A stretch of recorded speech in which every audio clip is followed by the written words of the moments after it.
Motorsport organisations these days are going hammer and tongs at trying to create street circuits. Whilst they aren't like conventional racetracks by any stretch of the imagination whatsoever, it's a great way of bringing the racing to the people. However, doing these street circuits comes with a huge amount of variables, some of which can be controlled, and others which very much cannot. That's why for every successful street circuit we've probably had 4 or 5 which haven't been. So, in this potential new series, we explore street circuits that have hit too many speed bumps along the road. Anybody is welcome to comment any street circuits they'd like to see for future episodes, if people want to see more of this. However, for this series, the street circuit has to have been used in an official capacity. I'm not talking about proposed street circuits that for one reason or another didn't happen, because there are an awful lot that fall under that category. Either way, let's start off with this.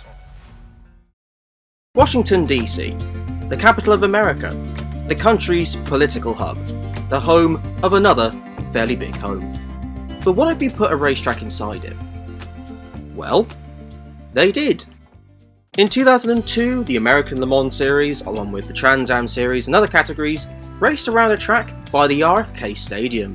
The Washington Mayor and the DC Sports and Entertainment Commission agreed a deal with the National Grand Prix Holdings Company to host the National Grand Prix of Washington DC. In essence, it was a sports car festival in the middle of the capital. What on earth could go wrong with that? The track, though, even by street circuit standards, was actually pretty good. To me, when I first saw this track, I had to double check whether it was a street circuit or not, because this one is just as wide, if not wider, than a lot of conventional circuits. Sure, if you make an error you're still likely to hit a wall, but at least the track itself has enough width on it to make overtaking more than feasible. Also, this track has amazing variety when it comes to corners. The start of the lap is a fairly sharp hairpin with which you need to brake heavily for, but because the straight preceding it isn't actually straight, you can't brake too heavily. I mean, you can if you wish, but all you're doing is inviting yourself to lose the back end and see those hungry walls come ever closer with menacing grins on their faces. There's also a quick left-right chicane which flows directly into a fast right-hander. These are not the sort of corners you see on street circuits. In fact, if you were to ignore the fact that the walls are right next to you on both sides of the track, you'd be forgiven for thinking that this was not a street circuit. And you have very good reason to say that, because this track was built differently to most other street tracks.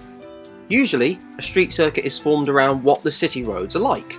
You can't just create a corner inspired by Spas or Rouge, for example, and then plonk it into the middle of a city, although that would be quite cool.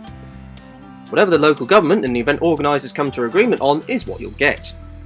However, with Washington, it was a little bit different. The circuit was built around the car park of the RFK Stadium, with reports saying that 80% of the course had been repaved. Therefore, there was more freedom to create what the track designers wanted. Not unlimited freedom, but a heck of a lot more than other street circuits. For a video where I'm meant to be talking about a failure, I'm being rather positive. And the compliments just keep on coming. Even though the race was just under 3 hours in length, because of the high humidity and the unrelenting cornering that this track made you do, it was physically very demanding. In fact, Audi driver Frank Wheeler said that this track was more demanding physically than Le Mans was. So, why is this a failure then? Well, the deal for this race was 10 years. The amount of years that it actually lasted? 1. Just 1. So, the inaugural edition of the Washington Grand Prix turned out to be the final Grand Prix as well. A shame, considering that the event was meant to have an economic impact of $350 million over said 10-year period. Plus, it stated in its press release that this city, with its cosmopolitan flair and importance on the global business scene, provides a terrific combination that will only grow over time into a signature racing event for all involved. However, the downfall of this race, and seemingly the reason why it only lasted 1 year, was because of complaints about noise and environmental concerns. Plus, it also seems that there was not much in terms of communication with the locals about whether they were okay with the race taking place in their home city. According to George Gurley, who was the president of the River Terrace Community Organisation, his neighbourhood would be directly impacted by this, and apparently the Mayor and Sports Commission never told anybody. This is one of the big hurdles with trying to create street tracks. Whether your event can sell 70,000 tickets across a weekend, or sell almost Orbit's tickets for your headline act, mean absolutely nothing if ultimately it doesn't have the majority of backing from the locals. In the end, it was the panels of David Brabham and Jan Magnussen that won the only Grand Prix of Washington.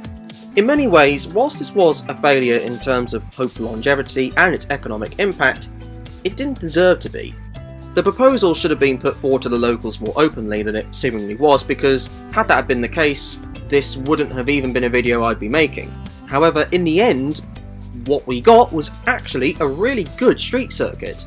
Certainly one of the best from a technical standpoint, and it seemed like of the fans who did go, they really enjoyed themselves. Instead, we get this what might have been scenario, where sadly, we never got to see whether this track, with this series, with this location, would have been a street circuit mainstay.